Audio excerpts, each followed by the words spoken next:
మడమ నొప్పి లేదా చీలమంట నొప్పితో బాధపడుతున్నప్పుడు అడుగు తీసి అడుగు వేయటం బాగా కష్టంగా ఉంటుంది. ఉదయం నిద్రలేచి మంచం మీద నుంచి కాలు కింద పెట్టగానే పాదమంతా భరించలేనంతగా నొప్పి పుడుతూ ఉంటుంది. 2 అడుగులు వేశాక నొప్పి కాస్త తగ్గినట్టు అనిపిస్తుంది, కానీ పూర్తిగా తగ్గకుండా వేధిస్తూనే ఉంటుంది. కొందరికి ఒక మడమలోనే నొప్పి ఉంటే మరికొందరికి 2 మడమల్లోనూ నొప్పి బాధిస్తూ ఉంటుంది. ఎందుకిలా? అసలు మడమ నొప్పి ఎందుకు వస్తుంది? ఎలా మొదలవుతుంది? దీనికి ఎలాంటి చికిత్స తీసుకోవాలి? వేధించే మడమ నొప్పికి కారణాలు, పరిష్కార మార్గాల గురించి ఇప్పుడు తెలుసుకుందాం.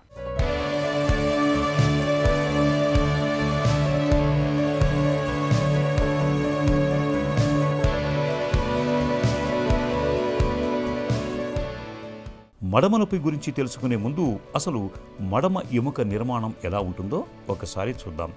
ఇదిగో ఇక్కడ గుండ్రంగా కనిపిస్తున్నదే మడమ ఎముక. ఇది అరికాలులోని ప్లాంటార్ ఫేసియా అనే మందమైన కండర పొర ద్వారా పాదంలోని చిన్న ఎముకలకు అంటుకొని ఉంటుంది. మడమ వెనక భాగమేమో ఆచిలిస్ కండర బంధనం సాయంతో పిక్క కండరాలకు అనుసంధానమవుతుంది. ఈ రెండింటి మధ్య బర్సాలనే పల్సటి తిత్తులు ఉంటాయి. వీటిల్లోంచి ఉత్పత్తి అయ్యే ద్రవం వంతెనలా పనిచేస్తూ మడ ఎముక కండర బంధనం ఒరుసుకుపోకుండా చూస్తాయి. ఇవన్నీ నడుస్తున్నప్పుడు ఒక సమన్వయంతో పనిచేస్తూ మన అడుగులు సరిగా పడేలా చేస్తాయి. ఒకవేళ ప్లాంటార్ ఫేసియా చిరిగినా, బర్సాలు వాచినా మడమ నొప్పికి దారితీస్తూ ఉంటాయి. అధిక బరువు, స్థూలకాయం, మధుమేహంతో బాధపడుతున్నప్పుడు మడమ మీద ఎక్కువ బరువు పడి నొప్పి తలెత్తవచ్చు. కొన్నిసార్లు కాల్షియం పోగుబడి ఎముక మీద బుడిపెలాగా ఏర్పడవచ్చు. ఇది నాడులను నొక్కటం వల్ల నొప్పి పుట్టచ్చు. చెప్పులు వేసుకోకుండా గట్టి నేల మీద ఎక్కువగా నడిచేవారికి, గంటల తరబడి కదలకుండా నిల్చునేవారికి, క్రీడాకారులకు మడమ నొప్పి వచ్చే అవకాశాలు ఎక్కువగా ఉంటాయి. యాంకిల్ పెయిన్ అనేది యాంకిల్ స్ప్రెయిన్ అనుకుంటాము. యాంకిల్లో పెయిన్ వచ్చేది నార్మల్గా మనం ఎప్పుడో ఎక్కువ యాక్టివిటీ చేసినప్పుడు, సడన్గా గేమ్ ఆడినప్పుడు, యాంకిల్ ట్విస్ట్ అయినప్పుడు. సో యాంకిల్ ఇంజరీస్ అయినప్పుడు, ట్విస్ట్ అయినప్పుడు లిగమెంట్ ఇంజరీస్ వస్తాయి. ఇంకా ఎక్కువ అయితే దానికి ఫ్రాక్చర్ కానీ కావచ్చు. సో యాంకిల్ ఫ్రాక్చర్ గురించి మనం డిస్కస్ చేయట్లేదు ఇప్పుడు, ఓన్లీ యాంకిల్ స్ప్రెయిన్ గురించి. దాంట్లో 3 టైప్స్ ఉంటాయండి. మైల్డ్ అంటే గ్రేడ్ 1, అంటే ఆ లిగమెంట్ ఉండేది కంప్లీట్గా తగ్గలేదు, ఓన్లీ స్ట్రెచ్ అయింది. సో యాంకిల్లో వేరియస్ లిగమెంట్స్ ఉంటాయి. బయట భాగంలోనూ లోకల్ భాగంలో 3-4 లిగమెంట్స్ ఉంటాయి. అవి స్ట్రెచ్ అయినప్పుడు దాన్ని మైల్డ్ స్ప్రెయిన్ అంటాము, are grade 1 sprain. Grade 2 sprain అంటే లిగమెంట్స్ కొంచెం స్ట్రెచ్ అయినాయి కానీ కొన్ని ఫైబర్స్, ఒక 20-30% ఆఫ్ ద ఫైబర్స్ టేర్ అయినాయి. సో ఇట్లా కాక స్ట్రెచ్ అయ్యి టేర్ కానీ అయి ఉంటాయి. That is the moderate sprain. And severe sprain ఉన్నప్పుడు కంప్లీట్గా లిగమెంట్ రప్చర్ అయి ఉంటుంది. సివియర్ స్ప్రెయిన్ అప్పుడు బొత్తిగా నడవలేము, దాని మీద ఓన్లీ కుంటుకుంటా వేరే కాళ్ళ మీద బరువు పెట్టి నడవాలి. So depending on the severity of the pain, severity of the injury బట్టి పెయిన్ తక్కువ ఉండొచ్చు, సివియర్ ఉండొచ్చు. స్వెల్లింగ్ మైల్డ్ ఉండొచ్చు, సివియర్ ఉండొచ్చు, డిపెండింగ్ గ్రేడ్ 1, గ్రేడ్ 2, గ్రేడ్ 3 బట్టి. దాన్ని ట్రీట్మెంట్ ఆప్షన్స్ ఆల్సో మనం చూసేది depending on the grading of injury. మడమ నొప్పి మనలో చాలామందికి ఎదురయ్యే సమస్యే. ముఖ్యంగా మహిళల్లో మడమ నొప్పిని తరచుగా చూస్తూ ఉంటాం. పాదం, చీలమండ, కాలు చివరి భాగం, వీటి ఎముకలను కలిపే లిగమెంట్లు అతిగా సాగినప్పుడు కానీ, చిరిగినప్పుడు కానీ చీలమండ బెణికి నొప్పి మొదలవుతూ ఉంటుంది. బెణికిన చోట వెంటనే వాపు, నొప్పి మొదలవుతుంది. దెబ్బతిన్న భాగాన్ని ముట్టుకుంటే నొప్పిగా ఉంటుంది. ఇలాంటప్పుడు అడుగు తీసి అడుగు వేయటం కష్టంగా ఉంటుంది. పాదాన్ని నేలపై మోపగానే విపరీతమైన నొప్పితో విలవెల్లాడిపోతుంటారు. చీలమండ లిగమెంట్లు దెబ్బతిన్న స్థాయిని ఆధారంగా లక్షణాల తీవ్రత మారుతూ ఉంటుంది. లిగమెంట్లు పూర్తిగా చిరిగిపోయిన సందర్భాలలో నడవటం, పాదాల మీద బరువు వేయటం వంటివి కష్టతరంగా ఉంటాయి. కొంతమందిలో చీలమండ తాలూకు బాధలు ఎంతకీ తగ్గకుండా మొండిగా మారుతుంటాయి. ఎనీ యాంకిల్ ఇంజరీ, చీలమండలు డ్యామేజ్ అయినప్పుడు the first and important thing మనం రిమైంబర్ చేసుకుంటే ఇస్ కాల్డ్ రైస్. రైస్ అని వర్డ్ నిప్పుకోబెట్టు. ఆర్ అంటే రెస్ట్, దాని మీద బరువు పెట్టకూడదు. ఐస్ అంటే ఐస్ ప్యాక్స్ పెట్టాలి. ఐస్ ప్యాక్స్ పెట్టుకుంటే స్వెల్లింగ్ తగ్గుతుంది. Then next RICE. సి అంటే కంప్రెషన్. కంప్రెషన్ అంటే వాపు పెరగకుండా క్రేప్ ప్యాటర్న్స్ అనే పెట్టుకోవచ్చు, లేకపోతే యాంకిల్ బైండర్ అని ఒక పట్టీ వస్తుంది, ఆ పట్టీ వేసుకుంటే స్వెల్లింగ్ తగ్గుతుంది. లాస్ట్ సి అంటే అంటే ఎలివేషన్.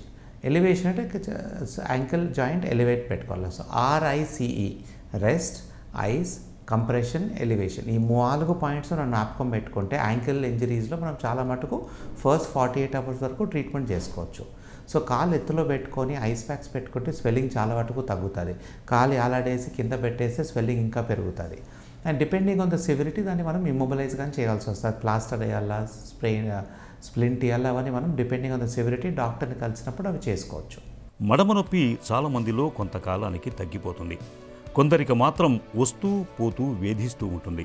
ఇలాంటి వారు కొన్ని చిట్కాలతో నొప్పిని అదుపులో ఉంచుకోవచ్చు. పగటిపూట అప్పుడప్పుడు కింద కూర్చోవాలి. పాదాలు ఎత్తుగా ఉండేలా చూసుకోవాలి. వీటితో పాదాలకు సాలినంత విశ్రాంతి లభిస్తుంది. మడమ నొప్పి బాధ కూడా తగ్గుతుంది. ఒక వెడల్పాటి పాత్రలో గోరువెచ్చటి నీరు పోసి కాసేపు అందులో నిల్చోవాలి. ఒక పాదంతో మరో పాదాన్ని నెమ్మదిగా రుద్దుతూ ముందుకు వెనక్కు కదిలించాలి. ఇలా చేయటం వల్ల చీలమండ భాగంలో వాపు నొప్పి నుంచి మంచి ఉపశమనం లభిస్తుంది. అలాగే తువ్వాలులో మంచు ముక్కలను చుట్టి 20 నిమిషాల సేపు మడమ వద్ద పెట్టి కాపడం పెట్టడము మంచిది. ఇంట్లో గట్టి టైల్స్, మార్బుల్ పరిచినట్లయితే చెప్పులు లేకుండా నడవరాదు. సన్న బుడిపలతో కూడిన రబ్బరు స్లిప్పర్లు ధరిస్తే మంచిది. మడమ తాకే చోట మెత్తగా ఉండే చెప్పులు, స్లిప్పర్లు, షూ ధరించడం మేలు. పాదం పిక్కలను సాగదీసే వ్యాయామాలు తరచుగా చేయటం వల్ల మడమ నొప్పి బాధలు చాలా వరకు ఉపశమిస్తాయి. మైల్డ్ స్ప్రెయిన్ ఉన్నప్పుడు యాంకిల్ బైండర్, యాంకిల్ పట్టి వేసుకొని దాని మీద బరువు పెట్టుకొని నడిస్తే ఒక 1 వీక్లో నివారించుకోవచ్చు. బట్ మోడరేట్ టు సివియర్ స్పెయిన్స్లో it is very very important. మనం ఫ్రాక్చర్కి ఎట్లా ప్లాస్టర్ వేస్తామో ఈ స్ప్రెయిన్కి కానీ సిమిలర్ లెవెల్గా ప్లాస్టర్ వేయాల్సి వస్తుంది ఫర్ అట్లీస్ట్ 2 to 3 వీక్స్. చాలామంది అనుకుంటారు స్ప్రెయిన్ అంటే చిన్నది, కానీ పేషెంట్స్ చాలామంది తెలుసు ఫ్రాక్చర్లో ఎంత రికవర్ అవుతారో స్ప్రెయిన్ కానీ క్రానిక్ పెయిన్గా క్రానిక్ ఇష్యూస్ ఉండొచ్చు. సో ఇనీషియల్ ఫస్ట్ 3 వీక్స్ మనం ఎంత మాత్రం రెస్ట్ ఇచ్చి దాన్ని ఇమ్మొబిలైజ్ చేయగలుగుతామో దాన్ని బట్టే మనకు ఫ్యూచర్లో ఎంత రికవర్ అవుతుంది దానిపైన డిసైడ్ కావాలి. ఇనీషియల్గా మనం కేర్లెస్ ఉండి దాని మీద కేర్ఫుల్ లేకుండా రెస్ట్ ఇవ్వకపోతే చిన్న నొప్పి అనుకుంటే అది కంటిన్యూస్గా 3-6 మంత్స్ వరకు పెయిన్ ఉంటుంది. సో ఇనిషియలీ రెస్ట్ ఇచ్చేది, ప్లాస్టర్ ఇచ్చేది చేయాల్సిందే. In certain rare severe sprains surgery డౌట్ఫుల్గా చేసుకోవచ్చు. But most of them rest for 3 to 4 weeks with plaster or air cast boot అని వస్తుంది. ఇట్లా బూట్ వేసుకొని రెస్ట్ ఇచ్చేస్తే తగ్గుతుంది. మన యాంకిల్ షూస్ ఉన్నప్పుడు, స్పోర్ట్స్ కన్ఫర్మింగ్ ఉన్నప్పుడు and before playing sports warm up cool down చేసినప్పుడు ఈ యాంకిల్ ఇంజరీస్ తక్కువ ఉంటాయి.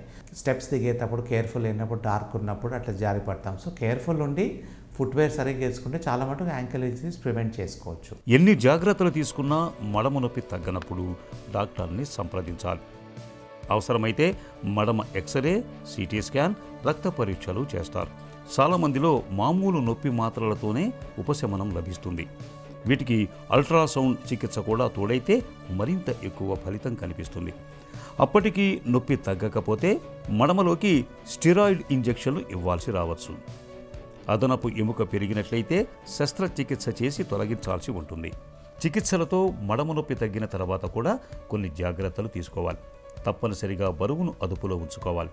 మధుమేహం, గౌట్ వంటి సమస్యలుంటే నియంత్రణలో ఉంచుకోవాలి.